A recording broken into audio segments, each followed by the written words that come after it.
Well, good morning. I just thought I'd share something that kind of proves that there's some issues in society today. I'm currently working on, I was working on learning how to learn, write, and really truly think so that I could, I thought it was just about trauma, but what I came to realize is we're not truly human until we really engage our thinking process. And in fact, science is pointing to this truth that our brains are atrophying because of our reliance on technology. I read a study about GPS. Um, I've talked about this. If people use technology to replace who they are, as opposed to being more, but language, right? I've talked about this, how incredibly limiting it is. But let me just give you a story from this morning that just shows the place we're at. I think you know me by now, 5 years of this podcast, that I'm not unfamiliar with Sanatana Dharma, or the eternal Dharma of Bharat, or as it's commonly known, India. And so I'm just walking along this morning, and I wanted to say hello to these two gentlemen waiting at the bus stop. And so I just tried to say hello and have a very basic conversation with these two gentlemen on their way to college. They're here in Canada from India to go to college. But they couldn't even speak beyond a hello.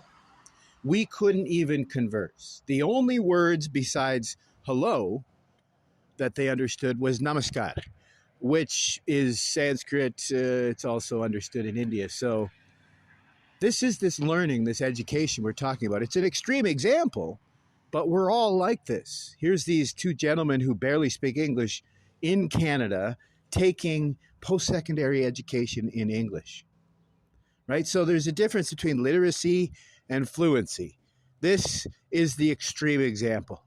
These gentlemen, I don't believe, are literate, but for some reason they passed a literacy test to be able to get into a post-secondary education. I personally think they're being scammed because I don't think they should be allowed. When I went to college, I think I've told this story, one of the friends that I met at college, he got put into the remedial English. And I did as well at first. When we first entered college, we had to do a literacy test.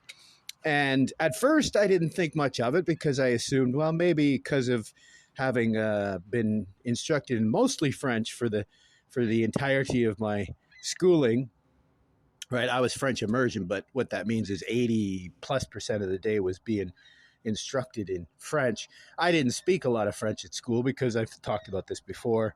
For some reason, I had an aptitude for the French language, maybe because I grew up speaking both of them. And most of the kids I went to school with were Anglophone, like me, but didn't have the exposure to French, I guess, that I did. So I didn't want to embarrass them, and I didn't want to stand out. So I didn't speak French in school, right? So I just assumed, right, maybe it's my deficiency. But when I went to this general or remedial English class, I was shocked, right? Because here's literacy versus fluency in reverse. I wasn't technically literate when it came to grammar and that sort of stuff. Same as my spelling. My spelling is terrible. I just cannot spell. I'm unable to spell. I have words memorized. But when it comes to grammar, what I found out is you end up learning. The fluency in the spoken language can come without literacy. So I was able to get 100% on these remedial grammar tests just because I could hear what was right and what wasn't right. Right? I couldn't tell you adjectives from, but because it was remedial English, it was just beginning with the most basics, right? So seeing the difference between what I could answer and what my buddy was having difficulty answering, I went up to the teachers, the director of the business administration accounting program, and I said, I think there was a mistake, right? I said, at first, I wasn't sure because, I was in French immersion. Maybe my English is that bad. But remember, I also took American Lit and an advanced OAC with a student of Northrop Frye, by the way, who challenged me intensely because she wouldn't even let me into the class because I was going from grade 10 to OAC, grade 13. But when she saw I was reading Zarathustra and understood Nietzsche. She let me in, and that's what I fell in love with. Kipling and Eliot, Northrop Frye. His educated imagination changed my life. Um, but all of that would have been a waste if I didn't understand the language. I saw that with some of the kids in French immersion. They were just waiting, holding a space. They weren't learning, right? Because I can give you an example. There's this book that we studied in grade I don't know, grade 10 or 11, French literature. And it was, because I'm Canadian, it was Canadian literature. And it was a book about these people who are living under Mount Royal, which is the little island in the middle of the St. Lawrence. But don't quote me. This is 40 years ago almost. I'm exaggerating. It's 30 years ago. But I don't quite remember. I've never been able to find the name of the book. But it was kind of cool because it was very timely. This would have been the late 80s, early 90s. Very timely. It was a dystopian future. These people were living under the mountain because of a nuclear holocaust or something. It isn't really directly said. Just the above world was destroyed, so they thought. And then there was one of these young folks who, again, open-minded, experimental, found their way out of this mountain complex. And it was just an interesting story. But what I found is some of the best students in our French immersion class, they were struggling to understand, right? Their literacy was excellent. They could speak French, they could pass the French tests, but their fluency was no good, right? Because even though I wasn't reading the book at home, because, I've explained this, my dyslexia, reading was really painful and I hadn't developed the calluses necessary to do it, especially when it was challenging. That's the trick. We need to be challenging ourselves. I gave you that example yesterday that someone who wrote a 9-hour book about how to be perfect, and he's sharing all of this ancient philosophy with us, but he quit reading a philosopher after the first sentence because there was too many footnotes to explain it. Remember, it's a translation, so there should be footnotes, and I actually think that would be awesome. I think we need a Nietzsche skeleton key especially for Zarathustra. You could almost have a footnote for just about every line. And he was complaining that there was 5 footnotes for the first line. But his excuse was, well, I've heard Wittgenstein was a fascist, so it's okay that I don't like. Really? Yeah, okay. Well, that's literacy versus fluency, right? He thinks he's literate because he's been told something, but is he? Right? Same as in school. As I said, these kids could pass the French tests. They could get really good marks in French class, but they struggled to understand basic, like what we would call young adult fiction nowadays in French. But for me, it was awesome. I enjoyed the readings. I followed along in class because I thought the book was really interesting. It spoke to me. But what I found out is it's because I think in French when I interact in French, and I think in English when I interact in English. And so I had the fluency without the literacy. Same as English grammar. I was fluent, right? Not perfect, fluent, but not literate.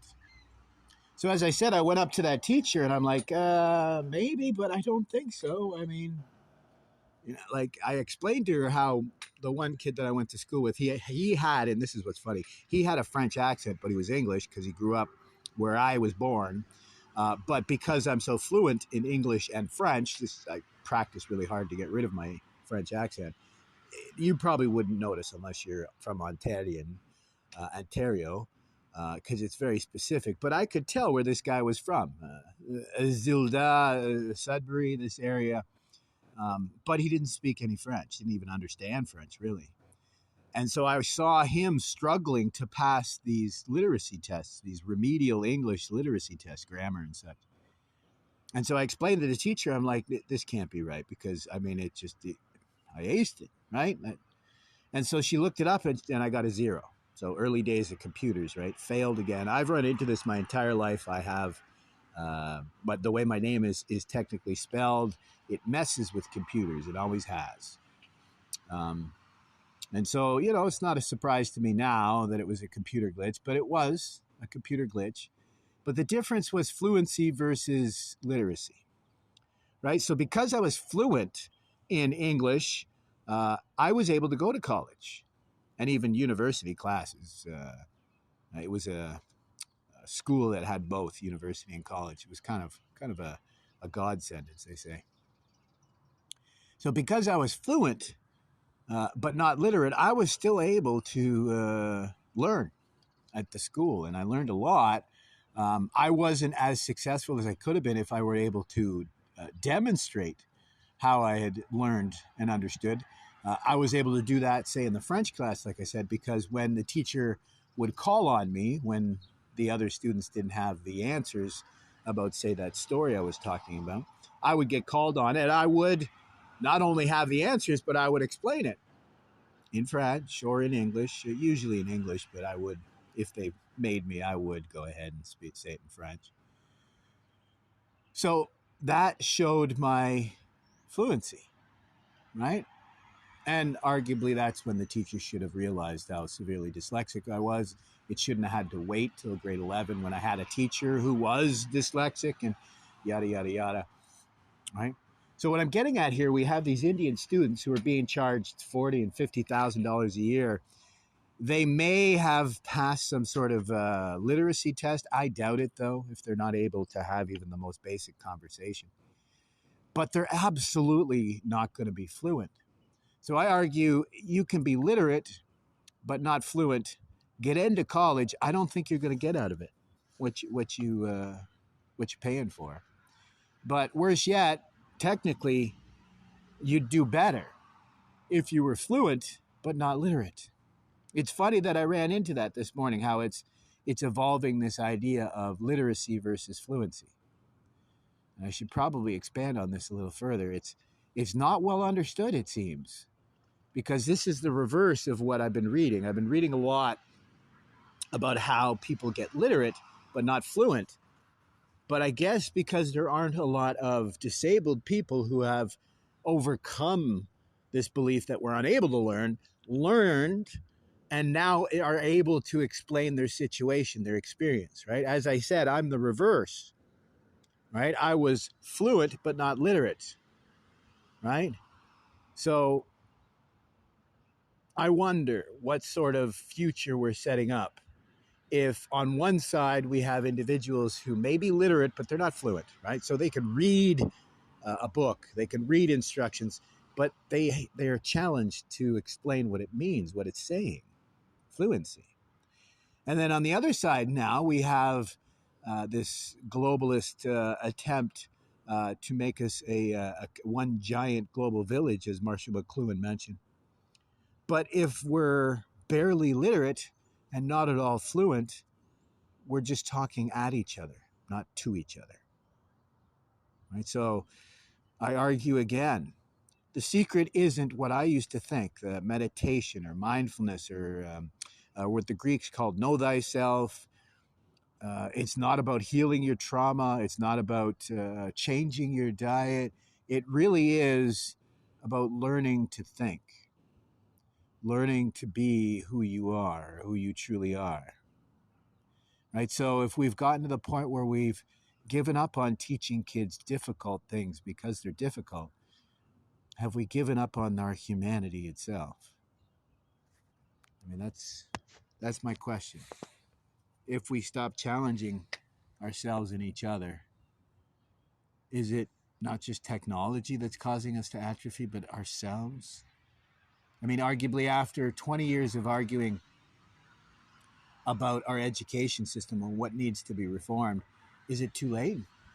Because now we're in our second and third and fourth generation of even teachers that have memorized ideas but don't have many of or any of their own.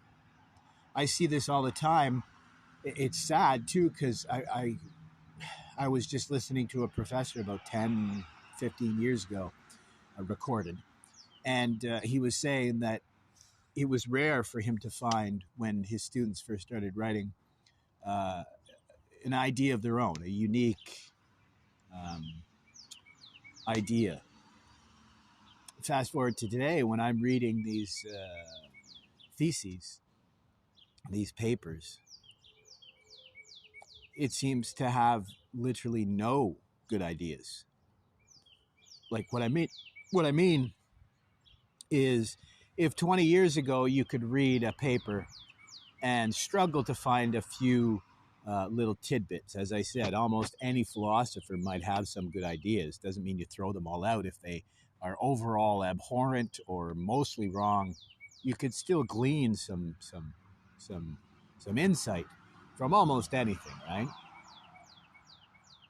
But if you went from 20 years ago, when these students and teachers are producing barely scholarly works, right? Where you're only finding a couple little things. Again, why do we need another PhD if they're just going to repeat the same ideas as generations upon generations prior to them? What we need is more fluency, not literacy. We need people who actually can move these ideas forward. Like some of the ideas that I talk about, you could read Nietzsche's on the backworldsmen or the afterworldsmen, Hinterwelten, these people who are believing in another world because they don't want to believe in this world.